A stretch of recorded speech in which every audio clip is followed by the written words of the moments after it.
All right, welcome to Out of the Blue from the Block M Podcast Network, part of the Fan First Sports Network, a podcast discovered by the Germans. They named it Out of the Blue, which of course in Spanish means whale's vagina.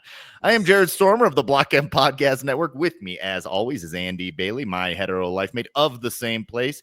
Andy Bailey, who is still technically the Archduke of Kral, a small but charming little township in Czechoslovakia. How the hell are you, brother? I am good. Actually, I'm better. I am well. I am fantastic. I have spent the day at the USA National Cycling Championships. I've had quite a few Miller Lights, and I'm happy to be here this evening. I love it. Some Miller Lights acquired at a Rite Aid, where one might find a Miller Lite. I think we both had weekends, my friend. I love to hear it. It's nice when we're not locked into the sporting world. We can just kind of casually observe it whilst we go about our lives. Down here in Mexico City, enjoying the sights, sounds, certainly the foods, a couple drinks, a little bit of mezcal in my gullet, ready to podcast, my friend. I'm looking forward to this one. I think we got a great show tonight. I think so too, man. I've been really excited about this podcast, and I think it's very important to. Sometimes we get too tunnel visioned, you know what I mean? Like we get too locked in on certain things. You got to get out in life, talk to people, see what their takes are, mix into your takes. I think that only makes for better podcasting. Yeah, I was speaking with a man, my local taqueria vendor, about his takes on Penn State this year. Are they really a paper tiger? He didn't understand what I was saying, but nonetheless, I think it was useful, and I think it'll play into tonight's conversation. Tonight we are doing glass half full, glass half empty for every Big Ten team. This will be the first of many of our Big Ten previews as we start to look ahead into this season. I think we pretty much know what these rosters look like now. Obviously, fall camp, there's still a lot to be decided, but it was time, and you and I wanted to dive in, and this is a good exercise to start to dip the toes in. Yeah, we tossed this around a little bit last week and mixed around the idea, and it kind of really just got the juices going again for football because been so locked into basketball and hockey, especially with professional playoffs going on. But getting into these rosters and made football feel tangible. I can reach out and grab it. I mean, we're still like 89 days away right now, but it feels closer, and it's getting closer by every passing minute. Dude, plus we know how quickly the summer goes. Like this weekend flew by because we were out there living it up, having a good time, and like all of a sudden it's Monday. And happy Memorial Day to all of our fallen there. And look, having served in the military myself, I can't speak for every generation, and certainly not the ones that have passed away, but they would have no problem, the ones I know, with you tying on a buzz to celebrate. I was doing the bet. I was out there and I was like, would Jared want me to have a 15th Miller Lite right now? I was like, yes, he would. So I ordered another one. And then I ordered a 16th, and now I'm here. And that's why you're the GOAT, my friend. And I can't wait to hear what you've got for us tonight. This is going to be some legendary stuff. Little glass half full, glass half empty for every single Big Ten team here. So how do we want to do this here? Do you want to do one of us gives the glass half full, the other does the empty, or do you want to kind of just both do each one? We'll just have a little quick conversation about each team. Like whoever leads off can present whatever side they want, and the other person can counter. All right, I'm into that. So you want to just go alphabetically? You want to go by records? How do you want to do this? Let's just do it All right, let's just knock this out, man. All right. That means we are beginning with Illinois, the Rib God. I think I know where you want to go with this one, and he was certainly going to be mentioned on mine. But what is the glass half full for the Illinois Illini this season? So there's a lot. I mean, continuity at the top. They have a top 5 quarterback in the Big Ten in Luke Altmaier. They're tied for the most returning starters in the FBS with 16 from a 10-win team. And they play one of the easiest schedules for any team considered to be able to make the college football playoff this season. 10-3 last season. Avoid Oregon and avoid Michigan this year on the schedule. As you mentioned Luke Altmaier. How about defensive back Xavier Scott on what's been a really good stingy defense? Running back Josh McCray, I'm pretty high on there. 9 wins last year for the first time since 2007. Aaron Henry improved the defense from 30 points per game allowed to 21. So like he's been great for them. Yeah, I think Illinois has got another path to double-digit wins next season. I legitimately do. And then, of course, they have the Rib God, a man that just knows seasoning, he knows sides, and he sure as hell knows his way around a barbecue. And he knows complaining on Twitter. I mean, looking at their schedule, I see one loss. I mean, that I'm pretty sure of in Ohio State, but every other game you could talk me into Illinois winning. Yeah, I think that's completely reasonable. Their non-conference schedule doesn't present any major challenges. In the non-conference, they draw Duke is their hardest in the non-conference. Indiana week 4 will be a good litmus test, but yeah, they could be favored against everybody in Ohio State. This could be an 11-win team, and it wouldn't shock me just because the schedule is that easy. Now, talk me into the downside of this team. Yeah, the downside would be, if I had to say there, well, there's real expectations now after 10-win season. Like, you're not catching anyone by surprise there. Year over year success in the Big Ten. And also, like, yeah, maybe you get to 9 wins again, but can you go any further? Like, is this actually a playoff team? I don't think they have a high ceiling. I think this is the ultimate high floor team. And I agree with you. And to like take it to like a term when you're looking at NFL teams year over year, you look at records in 1-score games. And last year they beat South Carolina by 4 points. They beat Rutgers by 5 points. They beat Purdue by 1 point in overtime. They beat Nebraska by a touchdown. They beat Kansas by 6. And you anticipate a few of those 1-score games flipping the other way the next year. Is there a case for Altmaier to be higher than top 5? Could he be as high as a top 3 quarterback in the league this year? Tremendous question. I think he has a chance, but like I would need to see it against grade A competition. Like even if they win 11-1, I don't know if I would be excited to put him there if he has a poor showing against Ohio State. Yeah. No, I agree with you there. Yeah, not hard for me to talk myself into Illinois having a good season. A little bit more difficult for me to talk myself into Illinois going on some deep playoff run and being a real threat. This is a lot of it schedule based for them. So, all right, man, let's keep it pushing. Let's go to Indiana here. You want to talk about a team that set some high expectations last year. They really set the bar last year after just an incredible season. Curt Cignetti's first at the helm, where they went 11-2, 8-1 in conference and made it to the damn playoffs where they lost 17-27 to Notre Dame. Once again, really relying on the transfer portal, this team. So I'm very interested to see if they can do it back-to-back years. What's the glass half full outlook for Indiana? So the glass half full thing is really going back to Curt Cignetti. And somehow this team retained its entire coaching staff, brought in Fernando Mendoza from Cal, who could be considered an upgrade from Curtis Rourke, who was playing on a torn ACL last year, which is insane. And you couple that with 4 of 5 on the offensive line returning, several key pieces on the defense, including Kamara on the defensive line. And they've upgraded a lot of the majority of the losses they've had via the portal again. So it's hard to look at this team based off last year's success and see it this year and be like, yeah, they're going to be dramatically worse now. I don't think they will be dramatically worse. And like, I came into this exercise being like, they can't repeat that again. Like, that's just not how it works. But they might be able to repeat this again. The schedule isn't daunting. Once again, repeat, copy and paste that from Illinois. I think Fernando Mendoza is an upgrade. I've been really high on this kid actually since like starting to dive in. I think he could be one of the better quarterbacks in the Big Ten. I think he's exactly what Cignetti's looking for there. I think he'll be accurate. They won't turn the ball over a lot. This team randomly last year, 2nd in the nation in points per game and 6th in the nation in scoring opponents' points per game. That's insane. Top 10 in both. In the Big Ten, which, I mean, granted their schedule wasn't a gauntlet, it's still the damn Big Ten. That is incredibly, incredibly impressive. And they retain the staff. They do lose co-OC. I forget where he went. I think he went in the Big Ten. Where did their co-OC go? I'll find that here. But yeah, he's also in the Big Ten.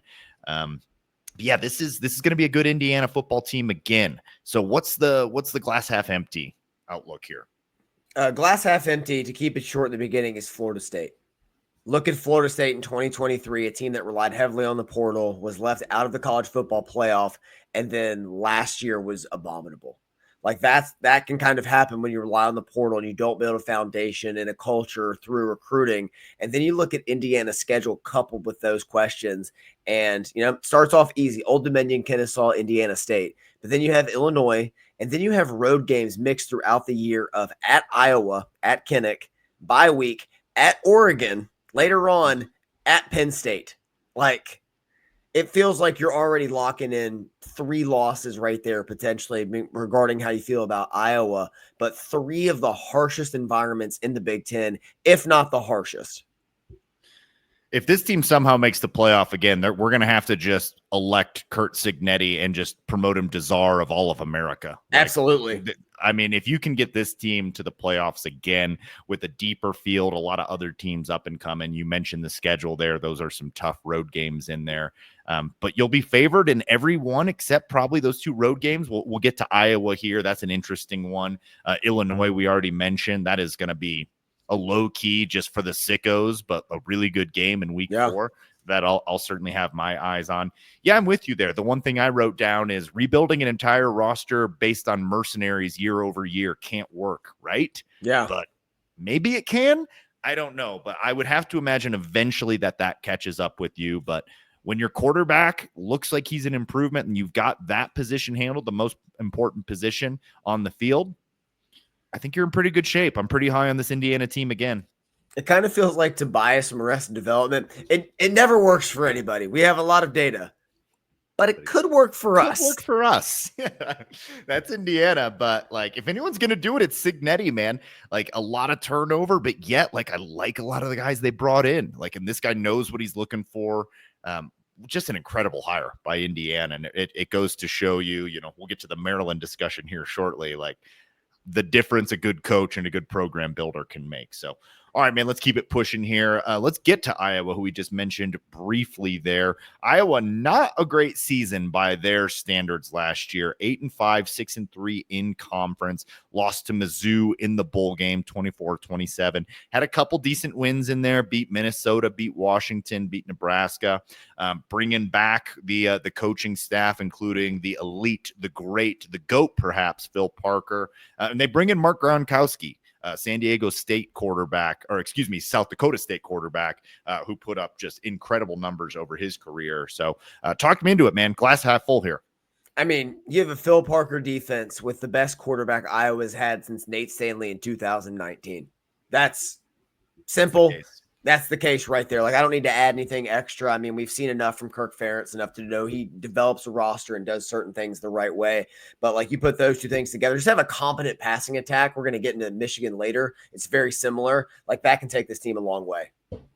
Yeah, last year this was still just right on the fringe of being a top 10 scoring defense, despite the fact that their offense was atrocious. There's a lot of bad offenses that we're going to discuss throughout the course of this, but I mean, this one was really bad. They were 72nd of 134. They're still going to want to run the ball, but having Gronkowski there, who I think he has over 10,000 career passing yards or something like that. Yeah, absolute dog. He's so good, man. And like, again, like I say it since Nate Stanley, and I know a lot of Michigan fans scoff at Nate Stanley, but he put up numbers there.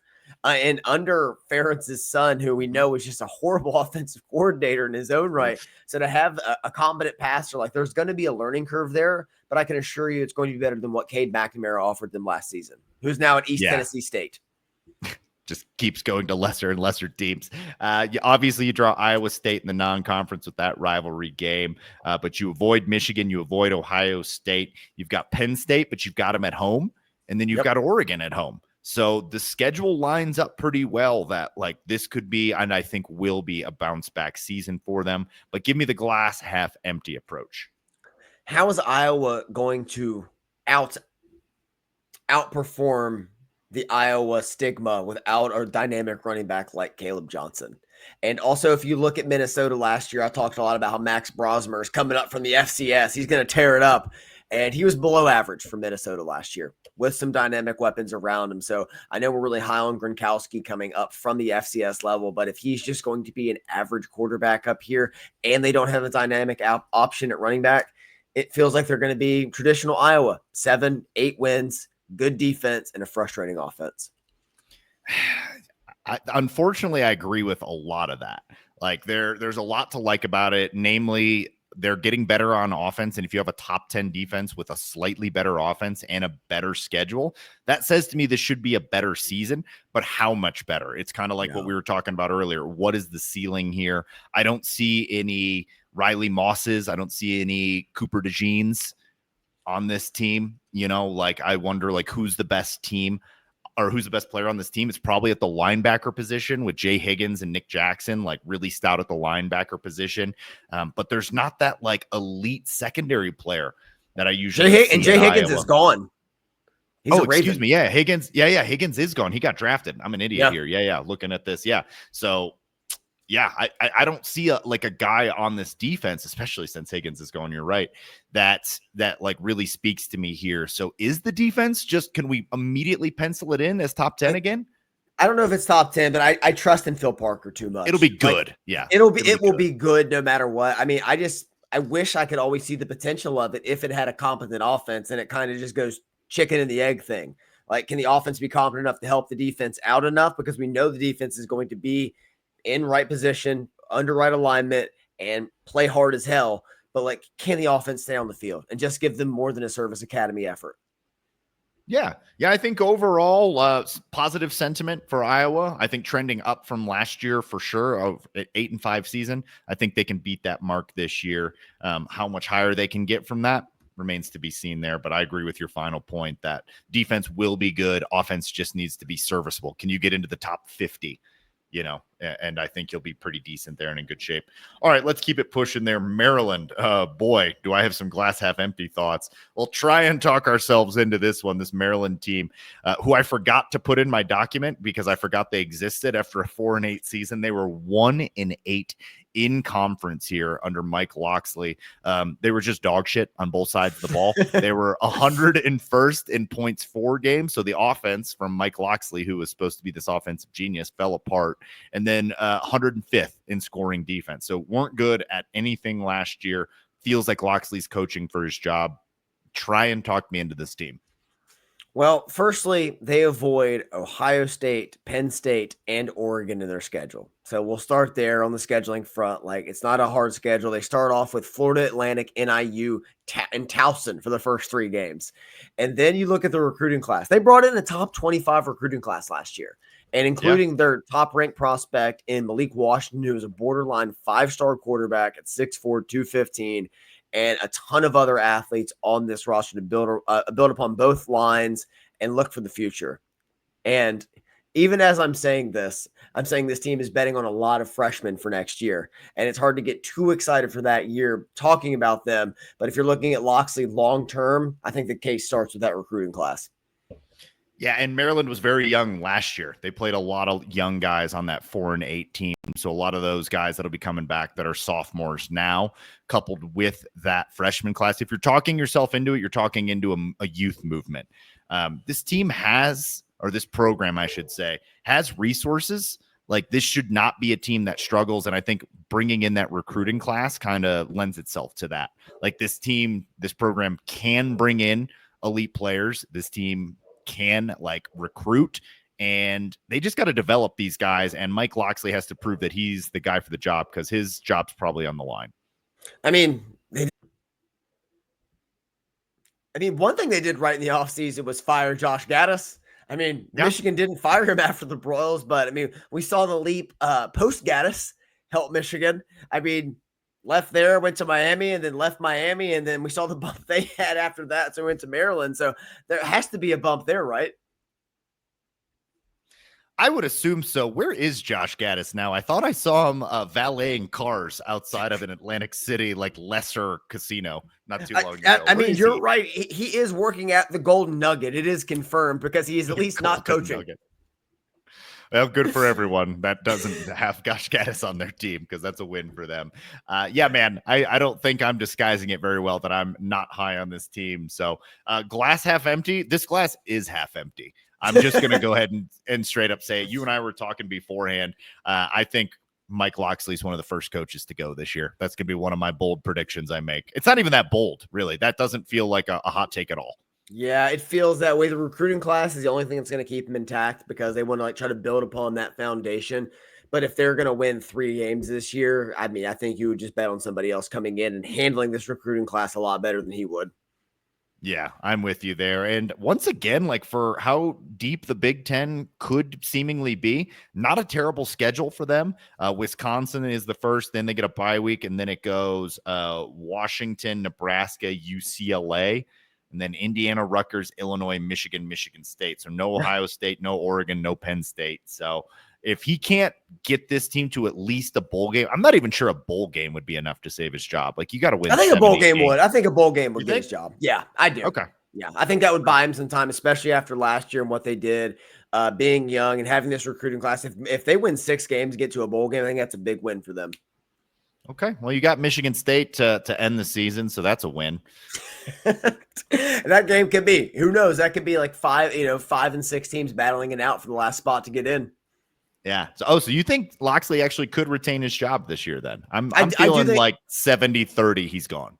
80-20 maybe. yeah, I'd probably go more 60-40. I mean, we're going to split hairs over it. We're going to split hairs here. But like when you look at like again the roster he brought in and everything else, like I think they might lean on that unless they have somebody in mind. I'm with you there. All right, fair enough. This should be fun. The University of Michigan, the Wolverines. Talk me into it. Talk me into it. This is the easiest elevator pitch, and I can't wait to give it to everyone who asked me about it. This team beat the national champions, and we're going to be better this year. The end. They won 8 games with the Service Academy offense. The end. It's what I've told everybody that's asked me this question. They won 8 games, Service Academy offense, beat the national champions at home. What do you want from us? Yeah. What do you want from us? You're bringing in a top 7 recruiting class, depending on where you look at it, including the number 1 quarterback in the nation who doesn't necessarily need to start if they don't want him to. This defense returns a lot of snaps that have done a lot of winning. They're still national champions on this defense. And Wink Martindale comes back. You improve on the offensive side by bringing in Chip Lindsey. Where we were strong, we stay strong. Where we were weak, we get stronger. That's how you talk yourself into this. And the schedule lightens up a little bit as well. Like add that to it. Ohio State's at home this year, not on the road. Ohio State's at home this year. No Oregon. And like you still have a hard out of conference game. Similar to Texas coming in. Michigan goes to at Oklahoma this year. But the rest of it, it's like, it's okay. It's manageable. It's a strong, Big Ten schedule, but it's not overwhelming. When last year we looked at it with a lot of question marks and, kind of made starry national championship eyes, God forgive us. But like now it's like, okay, there's solid wins here. Michigan definitely wants their get back against teams like Washington on the schedule, but it's like there's a lot of wins here, especially that stretch of Washington, Michigan State, Purdue, Northwestern, Maryland. Give me a break. And you're hoping by that point, whoever's at quarterback has really gotten settled in. Chip Lindsey settled in, knows his personnel on this offense. Generally, that's when Michigan teams start to get rolling, is that part of the schedule there where, yeah, there's a lot of travel, and we'll kind of talk about that for the glass half empty part, but defense travels, and this offense is going to be better than last year's absolute ass offense. It was an insult to ass. It was just terrible, and it's going to be better this year. So talk me into the glass half empty. This always hurts to do, but this is our job here. So I've got some thoughts. A lot rides potentially on a teenager's shoulders and an unproven offensive line and a new offensive coordinator. You hit it with the second one that I wanted to hit on is I'm still not 10 toes down on this offensive line. And for the last 2 years, you and I have been saying, banging the table, that as the offensive line goes, so goes the offense. And I'm higher on this offensive line than last year's, but it's because it's not a huge bar to clear, to be honest. Like it was an okay offensive line performance, but we are just used to having far, far better than that here. That is it to me right there. And then you couple that at experience, like it could be Sprague, Link, Underwood, Marshall, like that's a lot of young names. And then all of a sudden it's at Oklahoma, at Nebraska, all the way across the damn country to USC, at Michigan State, at Northwestern, at Maryland. It's like, man, a lot of opportunities for a slip up for a young team that's still kind of getting their footing. Especially with a team that could be without their head coach for a few games. Yeah. 100%. Yeah. Like we don't know. I think we're going to know in early June if NCAA accepts those proposals. So there is a glass half empty here. Like this isn't one that I had to like go fishing for. Like you could talk yourself into things not going well, but I think our earlier points are the stronger points. Like we got to 8-5 and beat Alabama and Ohio State. We're playing our best ball late in the year, and we bring back, I know what we lost in the draft, but we bring back a lot of that core. Yeah, especially from the Alabama game. I mean, there was no Mason especially. Graham, no Kenneth Grant, no Colston Loveland, no Will Johnson in that game. The secondary, especially last year. I mean, anytime we talk about this team for next year, it starts on the defensive side of the ball. We did it with the Scholars. We've done it with everybody, and we're going to continue to do it because with this defense alone, like it's hard not to be glass half full. That's what I'm saying. This defense alone is going to keep you in every single game, including Oklahoma, Ohio State. Pick whatever you think the hardest games are. We'll be in it. Yeah. We'll be in it because of this defense. So let's go right down the road to East Lansing for Michigan State. Glass half full. I wrote, they got some cool alternate unis, ? I was going to start even glass half empty. Can you name 5 players on this roster? I cannot. I can name like 3. I mean, I just did an exercise to like prep myself, but I didn't recognize any of the names, which is a problem outside of the quarterback. Like, yeah, Aiden Childs is devoid of talent. Yeah, this is a roster devoid of talent. And like, I'll never feel bad for the program, but I kind of feel bad for Jonathan Smith because like this program has now fallen back to where they kind of always should have been and are realizing, oh no, we were actually over our skis there for a few years, and like we really took advantage of some other teams being down. Now you add all these other programs in, and I think Michigan State's realizing where they are in the pecking order. Yeah, at least with D'Antonio, like granted Michigan was down, but at least with D'Antonio, they could develop talent.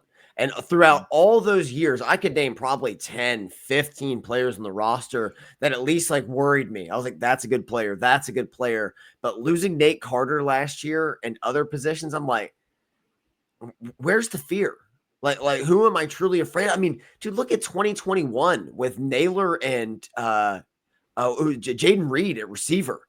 Like just having those two and Kenneth Walker in the backfield, like, I mean, outrageous compared to where it is now. So, I mean, if you're trying to talk yourself into Michigan State, I guess it would start with Jonathan Smith and the fact that he develops. And like he turned Oregon State around, which looked like a dumpster fire of a program.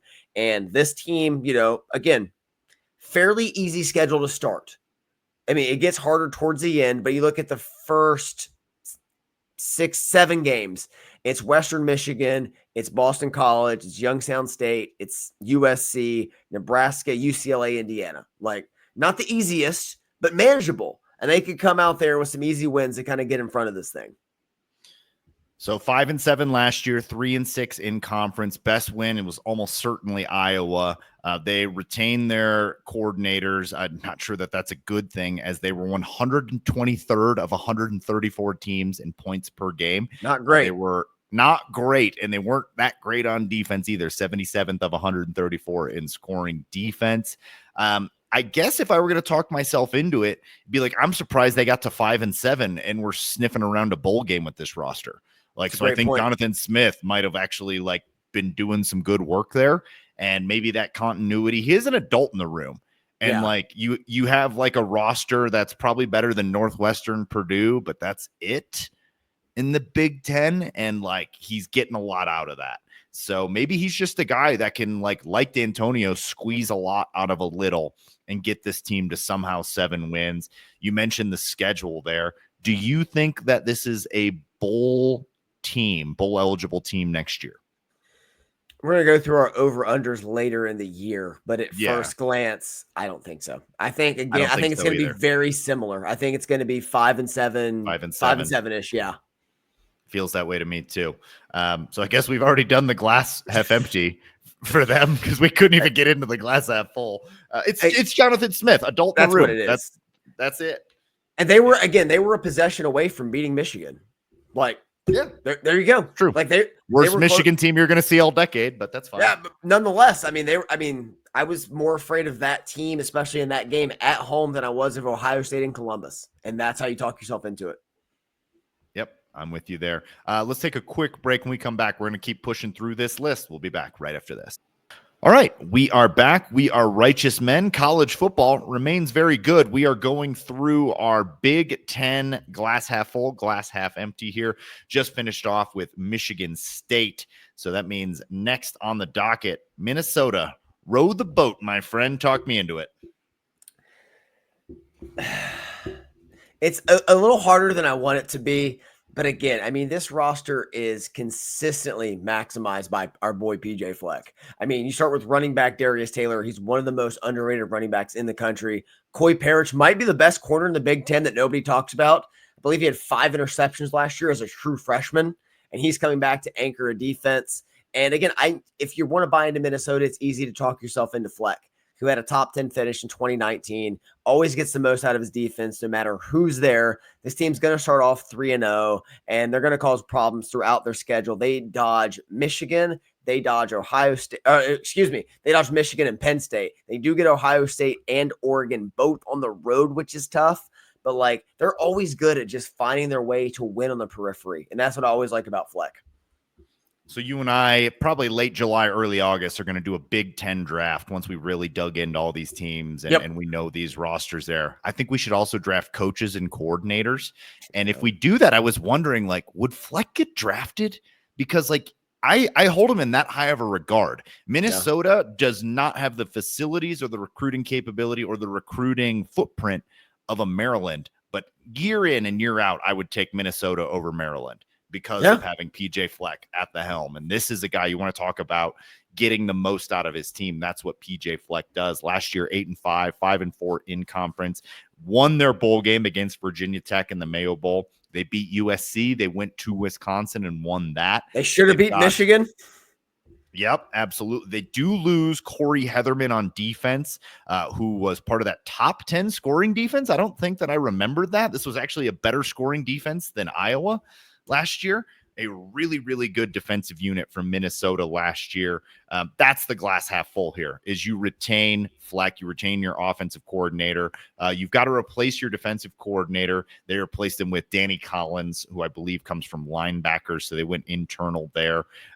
It's PJ Fleck for me. I trust in this coach. I trust in the fact that, like, they're not going to get too low. Like 8-5 last year just felt like, yep, pencil in Minnesota for 8-5, and then every 4 years they're going to have a good enough team to go 10-2. And that also just feels like Minnesota.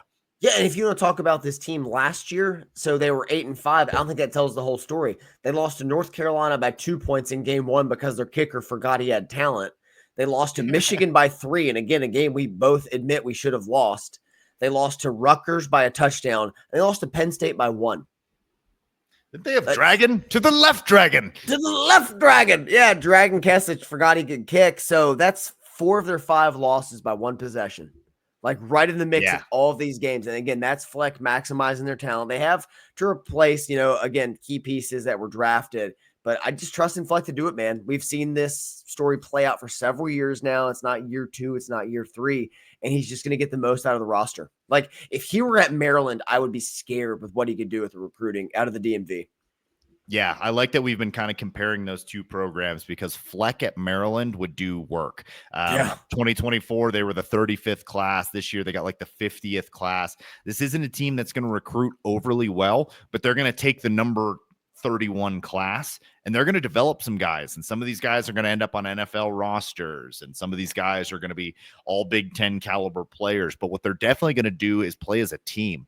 So I think you and I are in lockstep here, that we're just high on what PJ Fleck can do with this program. What's the glass half empty outlook here? Who's playing quarterback? Let's start right there. I mean, Brosmer's off to the NFL. They have some questions to answer at that position. It feels like one of the handicaps that's been holding this team back the last few years.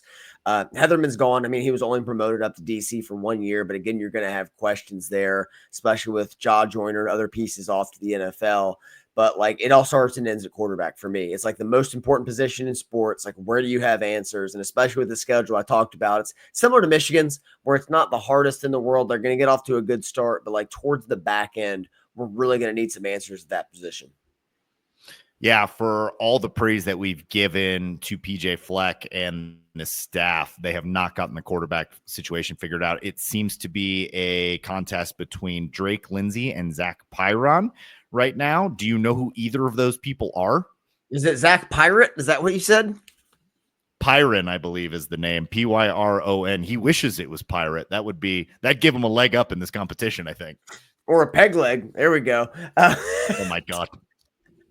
He's got my vote. Yeah, I mean, I don't have a lean either way. I mean, I was all in on Brosmer last year, but yeah, I think it's. I mean, what Minnesota fans are going to say it really doesn't matter because of Darius Taylor, but then it kind of leans into, is Darius Taylor going to be healthy for a full season? Can he carry a 25 to 30 carry workload game to game? And those kind of come back to each other. So it's like they need to have somebody that can ease the burden on him and also keep a defense honest. Yeah, I think it'll be Pyron just because he's a little bit more established. But you're right, like Darius Taylor, one of the best players on paper returning, and we just got to get him for a full season. And if so, with this schedule, like let me look at this Minnesota schedule. Can they get above 8 wins? I think they can. I don't think so. You don't think it's possible to get above 8 wins? The only for sure losses I'm putting on there: Ohio State, at Iowa, at Oregon are the only for sure losses I'm giving them. That's 3. So you're giving them one more possible. Like it possible. Feels possible. Slim. I'm saying possible. I'm not going any further than possible. Yeah. It's like, I don't know. I'm not as bullish on them as I was last year. Like I feel like there's too many coin flips in there, and I don't think they have the roster strength. I feel confident they're going to be above 500. They're going to be above 6-6, but like I really think it's between 6 wins and 8 wins for this team. I struggle with the Corey Heatherman part. You lose your defensive coordinator, and he was clearly like elite and knew what to do with this roster there. So I struggle with that. But I'm willing to say it's possible because of the Fleck thing. Unlikely, though, I would say is where I'm at with Minnesota. So probably just going to be kind of another middle of the pack team. But like, if you're a Minnesota fan and you're honest with yourself, you have to realize that like you're getting the most that you can at Minnesota. Like this is probably the best you can hope for. Yeah, and they should. Curt Cignetti's the best you could hope for. Exactly, and honestly, they should be 4-0 going into October and feeling good about themselves. And if they are, then 9 wins could be on the table. Yeah, absolutely. All right, keep it pushing here. Next up is Nebraska, and a team that you and I kind of wanted to root for, and then we didn't. 7-6 last year, 3-6 in conference. They won their bowl game 20-15 versus Boston College. Best win. They smoked my alma mater, Colorado, after Colorado talked a big game. They bring in Dana Holgorsen to be the new offensive coordinator, who they brought in mid-season, which was interesting. And then they promote Tim McGarrigle from linebacker coach to defensive coordinator there. So where are you at on Nebraska this year? Talk me into him. Glass half full as the Dylan Raiola sophomore leap. So they brought in Dana Holgorsen late in the year last year, kind of like a contract position. It was very strange at first. I was like, hey, please come help us. I know you're on the couch. I know it's mid-November, but come in here and help us. And there was noticeable improvement from an offense that should have been good all throughout the season. He came in here, really took some strides with them, opened things up a little bit. And Holgorsen has a track record, man, of working with quarterbacks. We've seen it throughout history. I mean, Case Keenum, Graham Harrell, just 2 quick examples off the top of the head. And it's like, what's it going to look like with a full offseason now with Raiola, understanding how he is, how he coaches, how Raiola plays for Holgorsen? Can they take that next step? And if you're talking yourself into it, you're saying absolutely he can. So Raiola is never going to be worse than what he was last year. And what he was last year was a quarterback that could take you to a bowl game. Yeah, it was very weird, the Holgorsen thing. It was like when teams would just bring in Rajon Rondo, like right when the playoffs were about to start, and just be like, all right, that's our point guard now. And like, it's like, we know you've been at home watching Real Housewives of Atlanta, Dana Holgorsen, but you're still better than what we've got here. So can you come in and help us out? They were 103rd of 134 teams in points per game. This was not a very good offense, but the defense remained stout. This was a top 20 defense in points per game. They were at number 17. They should have some consistency on the defensive line. And then, as you mentioned, a leap on offense with Dana Holgorsen. You can definitely talk yourself into that. Are you a Matt Rule guy? Like, forget the liking him. Are you a Matt Rule, the coach guy? No. I was before, but I can't separate the two. Like, you could argue. Like, you could talk about separating Kevin Spacey being a scumbag in real life from the usual suspects, and I can get there. But Matt Rule, no. All he does is complain now. And it feels like every time a team has success, he jumps away before it can, like, the pendulum can swing back the other way. Like, I feel like it's kind of like a charade at this point. As a career coach, I believe he's under 500 or right at it by like a game. And I think that tells the story. You can talk about turnarounds at Baylor and Temple and what he's done. But like, no, I feel like it's kind of a magic act at times. The difference is I will happily rewatch The Usual Suspects or Seven. I have no interest in a Matt Rule press conference. I think I'd rather gouge out my own eyes. No interest in that. Yeah, I don't like him either. Also, he's aging horribly, so I like seeing that because screw that guy. What's the glass half empty here? The glass half empty is that Matt Rule is what his record says he is. And he's a 12-13 coach while he's been at Nebraska, 59-56 as a college head coach. And this team's going to be middling again. And when you dive into their schedule, it's like, yeah, it seems like it's favorable, but as Nebraska has done time in and time out, they always find a way to get in their own way. I mean, last year against Ohio State, they had every business winning that game, but they just forgot how to run an offense. They get down inside of the 5-yard line, and it's like, okay, it's first and goal. We have 4 shots here. All we need is 3 inches. What are we going to do? Matt Rule looks down. He contemplates. He thinks about his whole life. He comes back to this moment, and he's like, let's run a reverse pass. Let's do that. Let's do it. Let's run 3 fades right in a row. Let's do that. Just loses his mind in some of these clutch situations.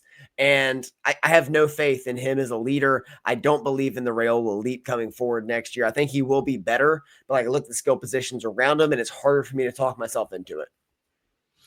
Yeah, the skill position discussion is very interesting too. And then you look at some of their losses last year. They lost 56-7 to Indiana.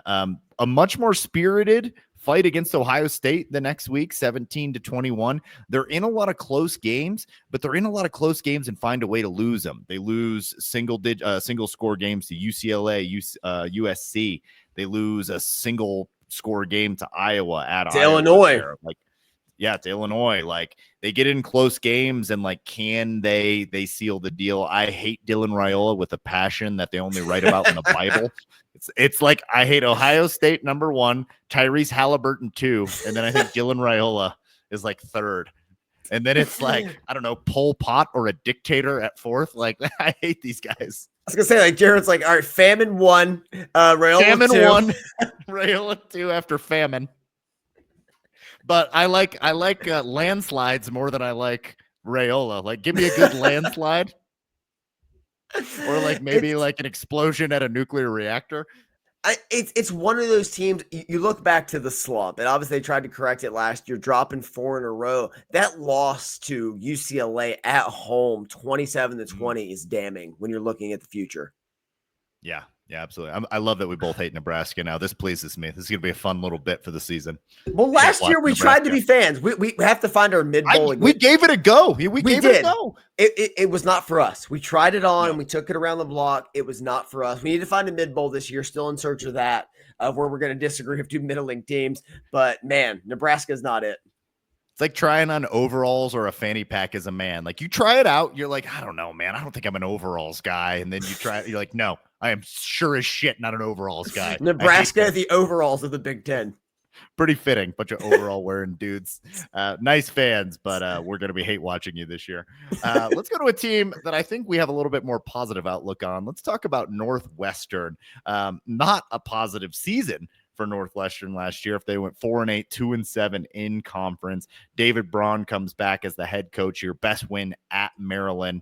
What do you think about this Northwestern team? David Braun, who you and I were pretty high on there, certainly after the previous season with what he got out of this team, and I think we've kind of predicted a little bit of a return to the mean last year. So I'm not like too shocked by that result.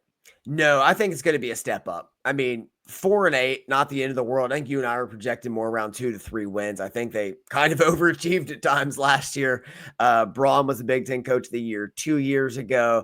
They were a young team last. They returned some key pieces, including running back Cam Porter, who has over 2,000 scrimmage yards in his career, a team captain, one of the just key continuity pieces. I know they lose Taron Johnson, their corner, to Oregon, but like I believe in David Braun. And I think that's where a lot of like my belief like goes into this team. The schedule is unforgiving for them once more, but like it's a tough schedule. But I do think they will be flirting with bowl eligibility. I don't know if they will get there, but it's hard for me to say this team could be worse than last season. Yeah, it looks like they open up at Tulane. Am I seeing that correct? Yeah, that's tough. Yeah, that's a tough ask. You got to go to Happy Valley, to Nebraska, all the way across the country to USC. And then you get Michigan, Minnesota, at Illinois to and you have Oregon at home. But that's just life. Oh my God. Yeah. Early in the season. I guess that's just life for Northwestern, though. They're probably used to this. Yeah. They've been in the Big Ten and have always been outgunned. Yeah, but so they're used to this. They bring in offensive coordinator Zach Lujan from South Dakota State, It's his who second year just won now. the FCS. Oh, yeah, that's right. So they won an FCS national championship there. So there's some guys here. Aiden Hubbard at edge. I like Caleb Tiernan at offensive tackle. And then, oh man, don't they bring in my guy here, Yanni Karloftis, brother of George Karloftis, who's a tackling machine. I think this could be a pretty good defense. So that's going to be my glass half full. Their defense last year, not great. It was 80th basically of 134, but I think they'll be better on defense this year. And if you want to look at glass half empty, I mean, they have a home field, but then it kind of stops halfway through the year. I don't know if it's due to construction, but they have Michigan and Minnesota at Wrigley, not at home. So they have to go to Chicago, which isn't that far from Evanston, but still far enough away. And the schedule's unrelenting, man. I think that's where it starts and finishes when you're looking at this team, because you look at Oregon, you look at Penn State, you look at Michigan, and it's like, okay, there's 3 losses. And then it's like at Nebraska, feels like 4. At Illinois, that feels like 5. And then it's like some coin flips in the middle. And it's just hard to talk yourself into. And the wins just start slipping away. Yeah, definitely a down for this year, but like overall glass half full, this new stadium is going to be badass right on the water. Yeah. That is going to be like, we might have to go check one of those out at some point, like when Michigan go plays there, because that's going to be really cool. But yeah, I think a similar year for Northwestern, just with that schedule. And I like the secondary. I like Karloftis. I like Aiden Hubbard. There's some stuff to like on the defense, but I don't think I don't see a bowl game here. I don't. It's too tough, man. Schedule's too daunting. Yep, let's keep it pushing. Oh, this one should be fun. Let's let this one breathe a little bit. The Ohio State Buckeyes, the defending national champions, say what you will, didn't beat us. I know that much. 14-2, 7-2 last year. Best wins was 100% the run that they went on to go through that first expanded playoff format. Tennessee, Texas, Oregon, and Notre Dame. Really, really, really strong wins there. Some changes, though, to the coaching staff. Brian Hartline gets promoted at OC as Chip Kelly leaves. Jim Knowles goes across the pond to Penn State, and they bring in Matt Patricia. So, and couple that with all the losses that they took into the draft. This is a dramatically different team next year, but it's still Ohio State. And I think that any discussion about Ohio State starts with the fact they're the defending national champions and they don't recruit below like top 5 classes. Doesn't happen. No, and Ryan Day has lost to 2 Big Ten schools in 7 years. One is Michigan, and one was to Oregon just last year, and it came down to the final possession. Like, doesn't do that. And like, you can look at the roster turnover, which we're going to get into, but nonetheless, they return possibly the best offensive player in the country in Jeremiah Smith at receiver, and arguably the best defensive player in the country at safety in Caleb Downs. Yeah, if you were doing college football fantasy draft, which Lord knows we will be doing, Jeremiah Smith is in discussion for top overall pick in all of college football as like the best player in college football, pound for pound, bar none. He is that good. I think he has a higher ceiling than Marvin Harrison Jr., particularly at the college level, because like that's exactly what teams are looking for, is that kind of just like explosive athlete that just catches anything that you throw at him. So yeah, lots of ways to go with glass half full here, but I will go with Ryan Day, his consistency as a head coach, and the fact that there's just so much effing talent on this roster. Yeah, that's enough positive. Like, I just feel gross for leading that way. Like, let's get into the negative. Glass half empty. Happy to. Happy to do so. This team loses both coordinators, both play callers, and some of the most turnover on a roster of any team that's contending for national championship. Defensively, that's all 4 defensive linemen. That's Cody Simon at linebacker. That's 2 safeties and Hancock and who is our boy? Lathan Ransom and Denzel Burke in the secondary. Offensively, that's 2 to 3 offensive linemen, quarterback, 2 running backs, receiver. Yeah. That's a lot from a national championship team. Last year, we thought we were okay losing that talent. You know, we'll be fine. It'll be okay losing all this, losing head coach, losing this and that. No, there is a success tax to pay. And I think Ohio State's going to pay it early, opening up week 1 against Texas. And the schedule is tough after that, including Penn State coming to them and going on the road to Ann Arbor to close the season. Yeah, a couple ways that I want to go there. They do bring back Caleb Downs, and while Michigan paid the success tax, our defense didn't really.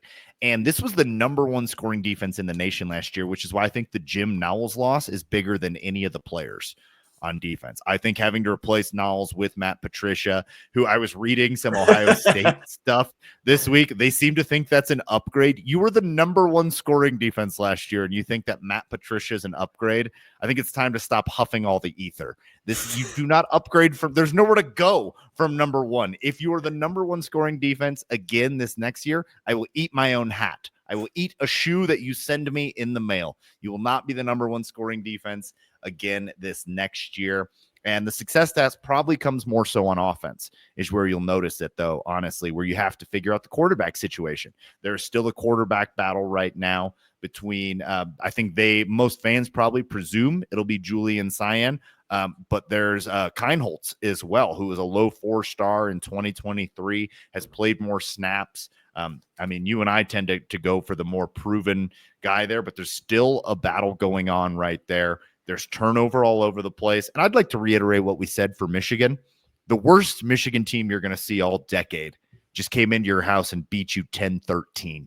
This is a better Michigan team, and you're coming to our house this year. You have a Michigan problem. So go ahead and pencil that in as a loss. And then can you get Texas? You're still probably good enough just because you're Ohio State to like find a way into the tournament. But this is not a national championship team, right? No. Like this is not a repeat national championship team. There's just, unless Julian Sayin hits, and like if Sayin hits and he's a beast, that's how they get back. There's just too many questions that we don't have answers for right now. And like Ohio State fans are, of course, going to project the optimistic side of the view, and us as Michigan fans up north, we do that too. Yeah, we're gonna project the negative side of the ball, but we can also just look to historical. I'm trying to think of the word. Can't even get to it right now. I've been drinking too many Miller Lights. No such thing. Yeah, it's facts.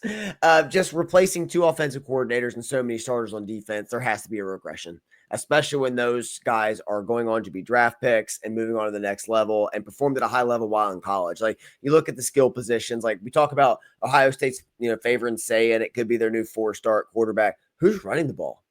Lost top 2 there. Who's going to be the possession guy to fill in for Ibuka? Like so many questions that we don't have answers for. Is Ryan Day going to firmly give up play calling to Brian Hartline this time because he couldn't do it in 2023? Like, although he was the OC and supposed to be it. So can he handle that balance there? It's going to be fascinating to see. And we could know as soon as the halftime of the Texas game what the answer is. I'm with you, man. I'm with you there. All right, let's keep it pushing. Next up, Oregon. After a very strong season, I think they probably have a lot of reasons to talk themselves into just having another good year. Obviously, there's a lot of turnover on that team as well. 13-1 last year, 9-0 in conference. Like tough to scoff at that. Best wins. They beat number 2 Ohio State and number 3 Penn State. Looked like they had a stranglehold on the Big Ten for a lot of it last year. They retained both coordinators, offensive coordinator Will Stein in his 3rd season and Tosh Lapoy in his 3rd season on the defense. Expected starters at quarterback will be either Dante Moore or Austin Novosad. Where do you want to go with this team, man? Give me a glass half full for Oregon. Glass half full is really easy with this team. One, Dan Lanning's a proven winner. Like he's going to get you. I mean, you feel like you're going to be at 10 wins regardless of anything else. And they've reloaded with arguably the best transfer portal class in the country. Nevada offensive tackle Isaiah World is a stud. Purdue safety Dylan Tenneman was a freshman All-American 2 years ago. Tulane running back Mekhi Hughes is a dog. Texas State offensive tackle Alex Harkey is one of the most projected, moving up to like power 4 players there is in the country. Florida State wide receiver Malik Benson was a stud.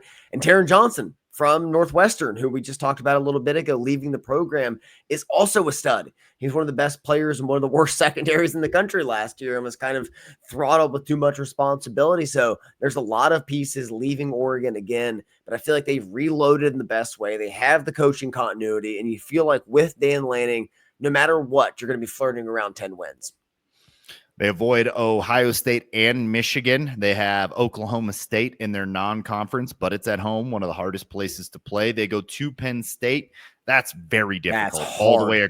That's so hard across the country to that environment, likely at night too. That's so maybe they lose that one, but then it's back a bye week back home for Indiana, Rutgers, Wisconsin. They can get on a roll here. Back to Iowa. Yeah, this could easily be an 11-win team again, Yeah. easily. Like you don't have to squint too hard there for that. And the fact that I'm very surprised they were able to keep their entire coaching staff together. They were top 20 in both sides of the ball in scoring metrics last year in the Big Ten, and with just all those key wins there. Obviously disappointing end for them, as they probably had to feel like they were the favorites entering that tournament and came up short there. But the pieces are clearly here for another playoff berth. What's the glass half empty approach? What do we get from Dante Moore? Their last two quarterbacks had over 60 starts. You look at Bo Nix, you look at Dylan Gabriel last year, both super experienced quarterbacks that could just, there's nothing you could present they haven't seen before. And now you have Dante Moore, who was a starter 2 years ago at UCLA, put up below average numbers. And now it's like, here you go. You have a new running back, a new lead receiver. You have Evan Stewart coming back, but he's been up and down. You have a new left tackle and some question marks there. But it's like, okay, lead the way. And it's going to be very interesting to see how he runs the offense, because it seems like Dan Lanning likes to have the veteran point guard type of quarterback. He likes to have that guy in there that understands what he's doing, the Steve Nash type to just dink and dunk and read and react really fast.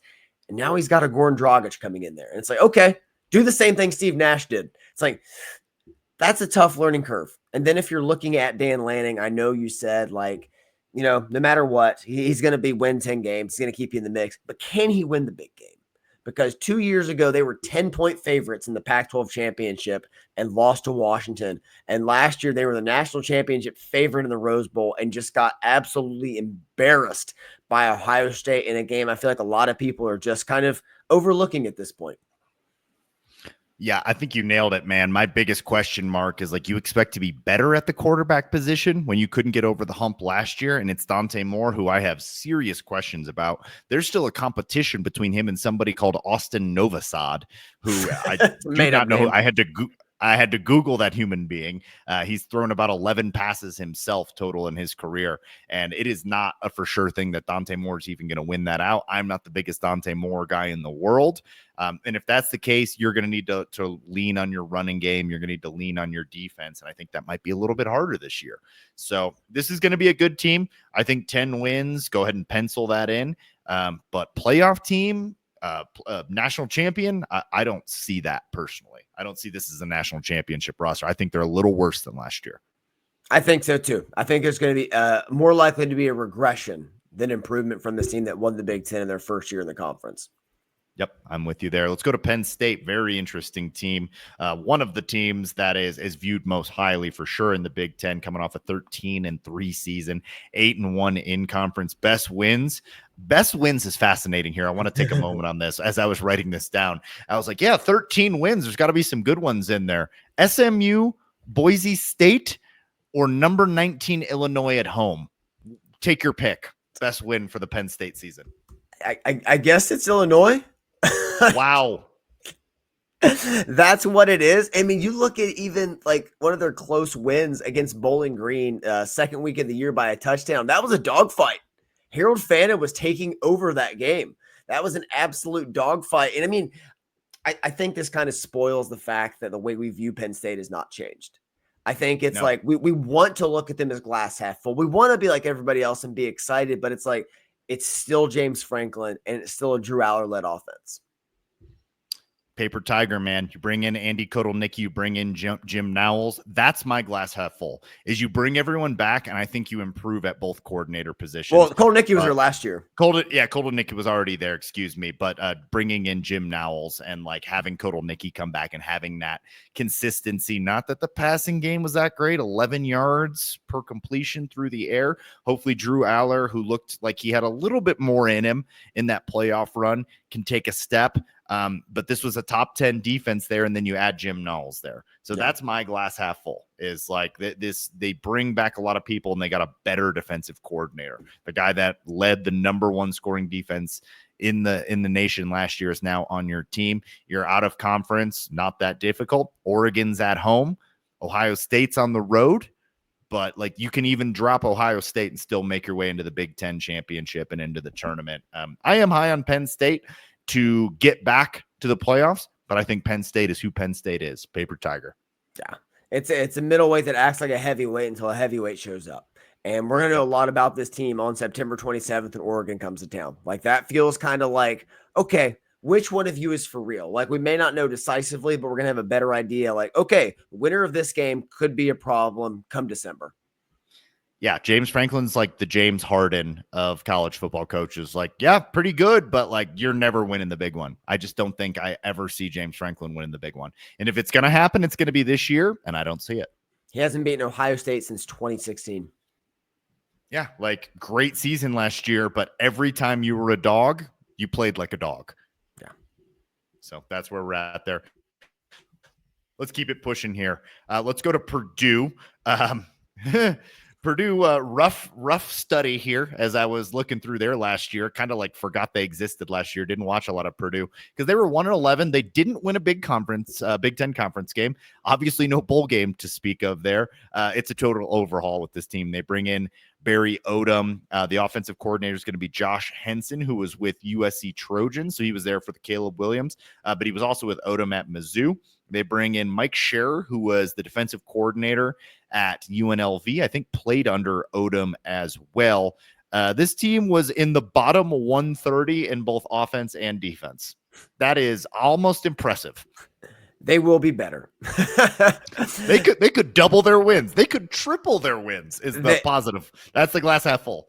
Barry Odom is an adult in the room. Like this schedule is hard, but they should double their wins in the first 2 weeks with Ball State and Southern Illinois. Like what Barry Odom did at UNLV, regardless who was playing quarterback, was impressive. He brought like grit and personality to that team that just really needed something to cling to. And that's kind of how Ryan Walters did to Purdue. I mean, he bottomed out this program in impressive fashion. I mean, it's honestly like the more you dive into the Purdue numbers, like how are you that bad? But Ryan Walters was like, hold on 1 second. I can go deeper. And just kept going worse and made this team horrible. So although like I think Purdue is going to be one of the worst teams in the Big Ten next year, you could talk me into them tripling their wins and being 3-9 next season easily. Yeah, this isn't even mid-bowl material. It's too bad. But week 8 versus at Northwestern, big game for both programs. I think it won't even be at a college football stadium. It'll probably be at like Wrigley Field or like behind the 7-Eleven or something. But nonetheless, yeah, we jest. But Purdue's got a ways back here. It's not going to happen for them this year. Glass half full, you can triple your wins. Glass half empty. I'm just gesturing at everything right now. I'm making a universal hand gesture. This team is not good. And this was a team that 3 years ago was in the Big Ten championship. It's crazy. Life comes at you fast, man. Let's go to Rutgers here. Rutgers last season still under Greg Schiano. I think a little bit of an underperformance. Like I agree. We were pretty high on. Yeah, I think you and I were thinking Rutgers had a chance at 9. They went 7-6, 4-5 in conference. Lost their bowl game 41-44 versus Kansas State in a pretty fun bowl game. Beat Washington and Michigan State as their best win. Retained both their coordinators in Kirk Soraka and Rob Smith. Quarterback should be Ethan Kelly-Ekmanis again, the Greek rifle, but a couple other guys coming up there. Talk me into it.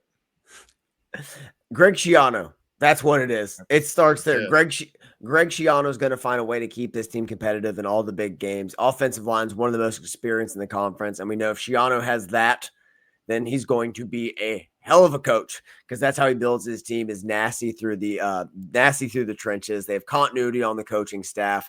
And you look at the schedule and you want to say it's a lot of winnable games, but I would have said the same thing last year. So this year, maybe you talk yourself into, okay, second year of the Greek rifle at the helm. Maybe those games that appear winnable are going to be winnable and are chalked up, and this team's competing for 9 wins this season.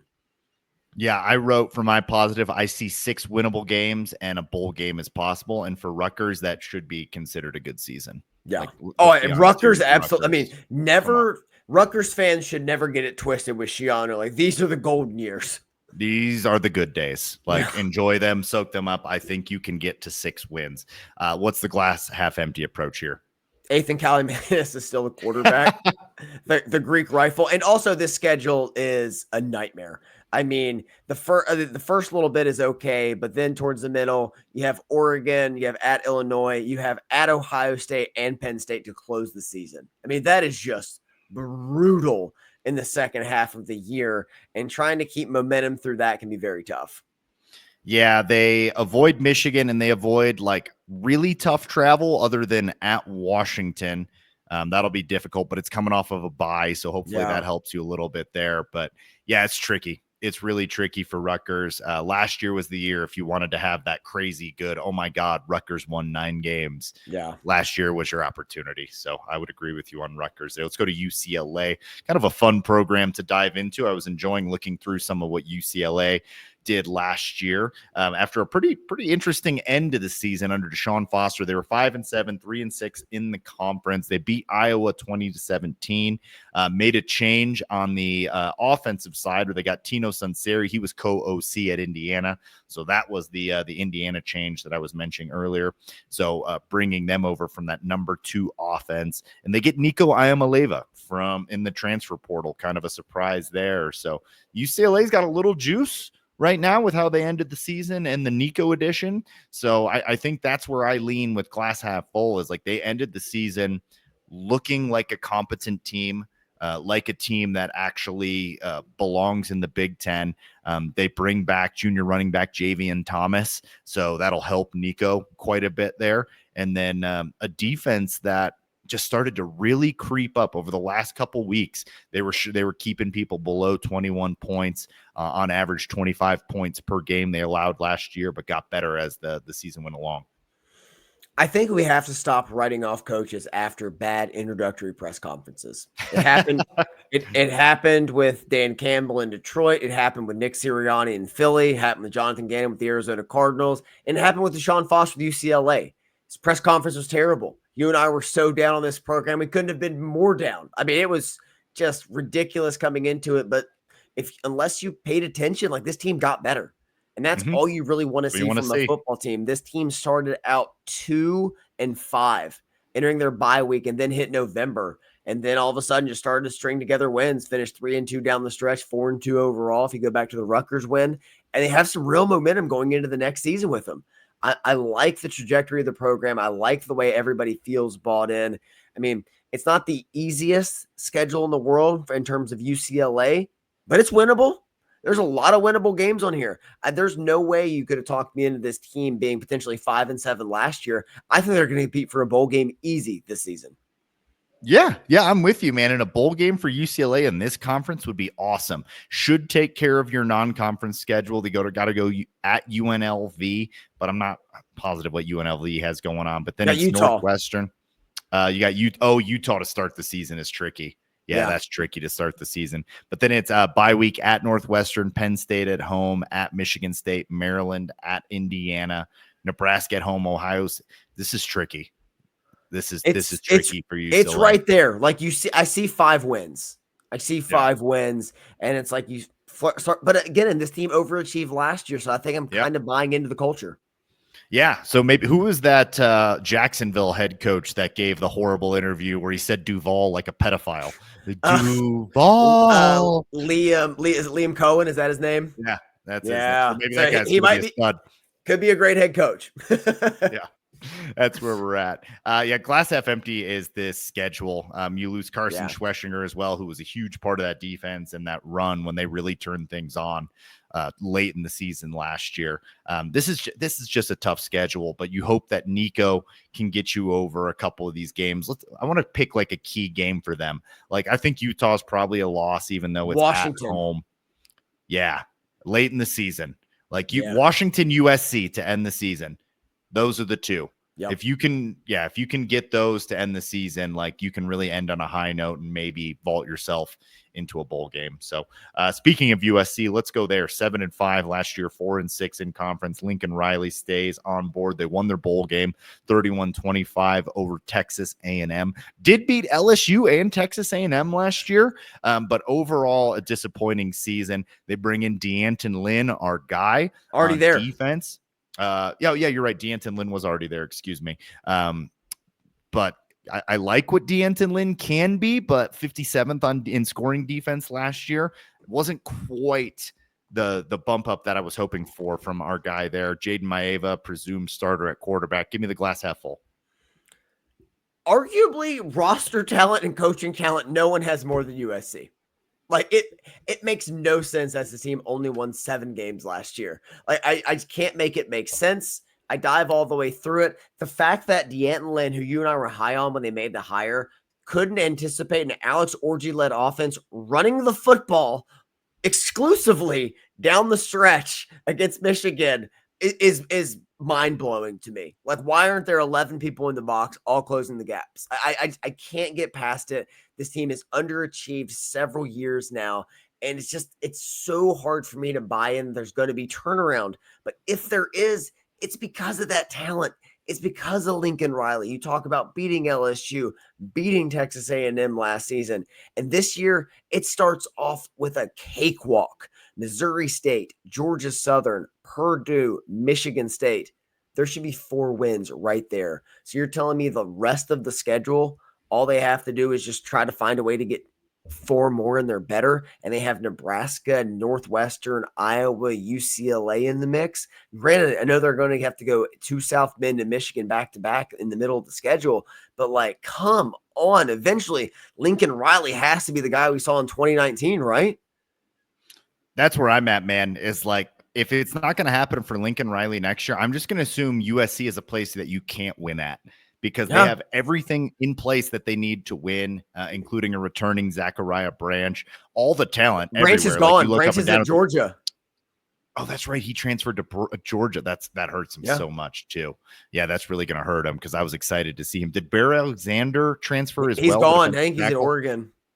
Yeah, that's part of the problem here, and that leads me more to glass half empty. Is the guys I liked from last year didn't even stick around. Like that is not great. So I want to be glass half full just because I look at the talent and I tend to be like, wow, talent and a good coach. But I'm looking at the fact that they couldn't get it done last year with all of this talent and all of this outgoing talent. And I'm like, I don't know, man. So yeah, glass half full, the talent, glass half empty. Why haven't you done anything with this talent? Is USC Iowa November 15th the mid bowl? Wow, we have never had programs that major in our mid bowl, but that's a really good contender for the mid bowl. That might be the front runner right now. We'll dive into it in our over unders, but like, I'm looking at that, I'm like looking at teams. We'll pick the mid bowl for over under. Yeah, like they could be around 500 in there, and like that could seem like a decisive game. Yeah, that's crazy. Those are big name programs to be in the mid bowl. All right, last 2 teams here. Let's go to Washington, where Washington, a little bit of a reset year last year. Actually, that's an understatement. It was a big reset year last year with how much turnover they had after a national championship appearance. 6-7, 4-5 in conference. No, wait, I forget what they did in their bowl game there. I don't have it listed here, but they have Will Rogers coming in at quarterback. Will Rogers is gone. Oh my God. So I have, I'm looking at last year's. Yeah, he's gone. Jared. They have been a long night. And you haven't even had the 16 Millers. No, they lost to Louisville by 1 in their bowl game, 35-34. That's right. Yep, lost to Louisville there. So give me the glass half full approach on Washington right now. So year 2 of Jed Fish, and he doesn't have to rebuild an entire roster that lost their 2 deep. Not their 1 deep, they're 2 deep. And last year, although, it was a little underwhelming by the end, they finished 6-7, all things considered. But, there were highs. In the Michigan game early on, when they got the win 27-17, it kind of looked like Michigan didn't even belong on the field with them. Like, we felt like the team didn't have any answers to what they were doing offensively. Jonah Coleman is probably my second favorite running back in the country behind Notre Dame's Jeremiah Love. I think he's an absolute stud. And as long as Jed Fish remembers he has him on his team and remembers to run the football, I think his team could be very dangerous because Fish knows how to build programs and how to run an offense. 6-0 at home, including wins over Michigan, USC, and UCLA. 0-5 on the road, including getting just smoked 49-21 by Oregon. Good enough for 6-7, as we mentioned before.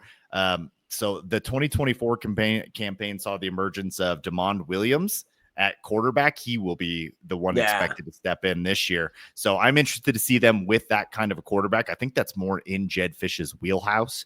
So I'm excited to see like Jed Fish with one of his guys another year in the program. Obviously, we're Fish guys. And then this is a tough team to play in their house, like very difficult in the sense that you're traveling across the country to play this Washington team. So let's look at who they got at home. Ohio State's at home. They've got to come to Michigan. Illinois is at home, and Oregon's at home. If you can get one of those three upsets, you can really springboard yourself into a decent season. And that would be a massive season for them. I mean, they got Michigan last year, granted, but we all know how Michigan kind of was last year being down. Yeah. But no, I think they're going to be despite the fact that I think they're going to be a better team, I think the record's going to reflect they're going to be very similar. I think so too. Like, I think the glass half empty for them is that like this is a lot of the same, and you're hoping on a DeMond Williams is better than Will Rogers, but Will Rogers was like fine. He was not the problem. Yeah. It was other parts, and it was sometimes coaching too. Yeah. So, all right, man. Last one on the docket here: Wisconsin football. Last season, one of my biggest disappointments, because I used to be a Luke Fickell guy many years ago. They were 5-7, 3-6 in conference. Best win came against Iowa or at Rutgers for Wisconsin, a team that used to just be in the conversation year in and year out. Offensive coordinator Jeff Grimes, defensive coordinator Mike Tressel, the nephew of Jim Tressel, not the son of. And will Tyler Van Dyke be back? Does he have one more year of eligibility? Let me see. I think he does as well. He does. No, he's at SMU. He's at SMU now. He transferred again. SMU now. So again, a new quarterback coming in, and they're changing up the offensive philosophy, which good. But you're just going back to what worked before. Like, so there's gonna be a little bit of an adoption period there. And yeah, man, and it was a little harder for me to go glass half full with this team. So you go first here. Well, you were so bought into this team last year. Like, that's why they wounded you. I was. It was the last year. I'm done. Because you were bought into what Fickell was selling. But again, it's tough. It's tough to buy in. But like, if you're going to get excited about this, it's like, okay, this team is getting back to basics. They're getting back to running the football with Grimes. He's in there. That's his identity. They're no longer trying to implement the air raid. They've been feisty in a few games, like last year. I mean, despite the underwhelming record, this team was feisty against Oregon. They were feisty against Penn State in the middle of the year. And now it's like, okay, year 3 of Fickell.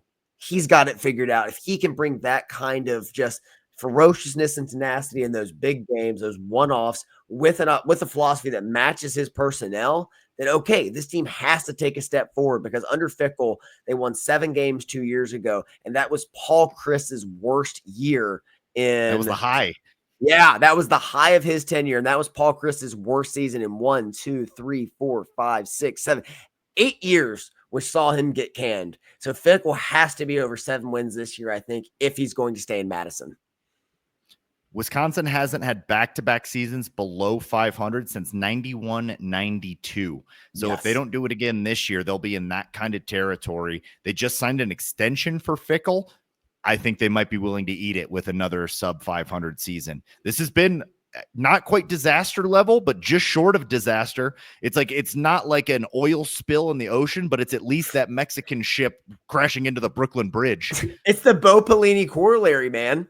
Like, yeah. You think you have it so bad with Pelini and Nebraska only winning 9 games. And you think, oh, Paul Chryst doesn't have it anymore. They only won 7 games this year. Let's bring in Fickell. He'll do it. And then Luke Fickell's like, you know what? Air raid. That's what we'll do in Madison. We're going to run the air raid. What are you thinking? And then they're like, you know what we're going to do? We're going to extend the man. That's what we're going to 5 wins. We love that. So I can't believe it, man. That 91-92 stat you threw out just blows me away. But that's what they're up against right now, especially with the schedule. Yeah, it's been a place where you can just count on consistency. You can count on competency, kind of like what Minnesota is now. It's like, look, Minnesota's not finishing below 6-6. Like they're just not, because there's competency here. Wisconsin had that. They threw that away. And now I think they're going to struggle to get to a bowl game again. So glass half full is you're finally getting back to what Wisconsin is about. Glass half empty is it's too late. You draw Alabama in the non-conference at their house, by the way. You've got to go at Michigan. Then it goes Iowa, Ohio State, Oregon, Washington, at Indiana, Illinois, at Minnesota. Good God, I don't think this team gets a bowl game. I don't think they do. Look, that is a nightmare. I don't think so either. Brother, their October is at Michigan, home for Iowa, home for Ohio State, at Oregon. That's their month of October. They could go 0-4 in that stretch. That is absolutely brutal. They still don't know like who the quarterback's going to be. We're still trying to build out an identity. I don't know. Like when I think of Wisconsin football, it was so clear to picture what this team was. Now, when you ask what is Wisconsin football, and I'm like, I don't know, a disaster that I'm never going to bet on again in my life. Like until they make a change here, like Luke Fickell's been just not the guy for the job. I mean, just you talk about a hire that everyone was in on at the time. This guy took Cincinnati to the 4-team playoff, for God's sakes. And now he's coming here and he can't win more than 7 games. Like, that's just baffling to me. I mean, especially when you look at the rich history of Wisconsin. Like, I don't understand the extension unless they're just, I don't know whose kid he has held hostage somewhere that he's convincing them to give him this money. But it feels like a robbery at this point, and I don't see how there's going to be improvement with the schedule. I'm with you, man. Brother, that's going to do it. That is all 18 Big Ten teams. We got through every single one of them after you went through about 18 Miller Lights. Well done on your end, my friend. I think that unless you have any final thoughts, we're going to wrap this one here. This was a great start to the Big Ten conversation. Yes, tremendous podcast. So excited to get through this, man. Just really scratches that itch. Like, you don't even know it's there, but as soon as you start talking football, it's like, oh, it's there. Oh, there it is. I can't wait for just like middling former Big Ten West football in the afternoon when the wife's yelling at me like, no, Iowa, Minnesota is on, woman. You know what I'm doing here. Rutgers. You know what we're watching. This is the mid-bowl. This is the mid-bowl we're talking about. So super excited to dive into it, man. Can't wait to do more this summer. Programming note, we will be off next week. Just some life stuff going on, but we will be back in 2 weeks for a more robust pod, getting back after it. So hopefully an hour and 45 will tide you over in the meantime. That's why we do it. That's why we do it, my friend. So for now, that's going to do it for Out of the Blue. Please like, share, subscribe, give us a 5-star review. We would appreciate it. I am Jared. That is Andy. This is Out of the Blue. And we'd like to remind you that wherever you go, go blue.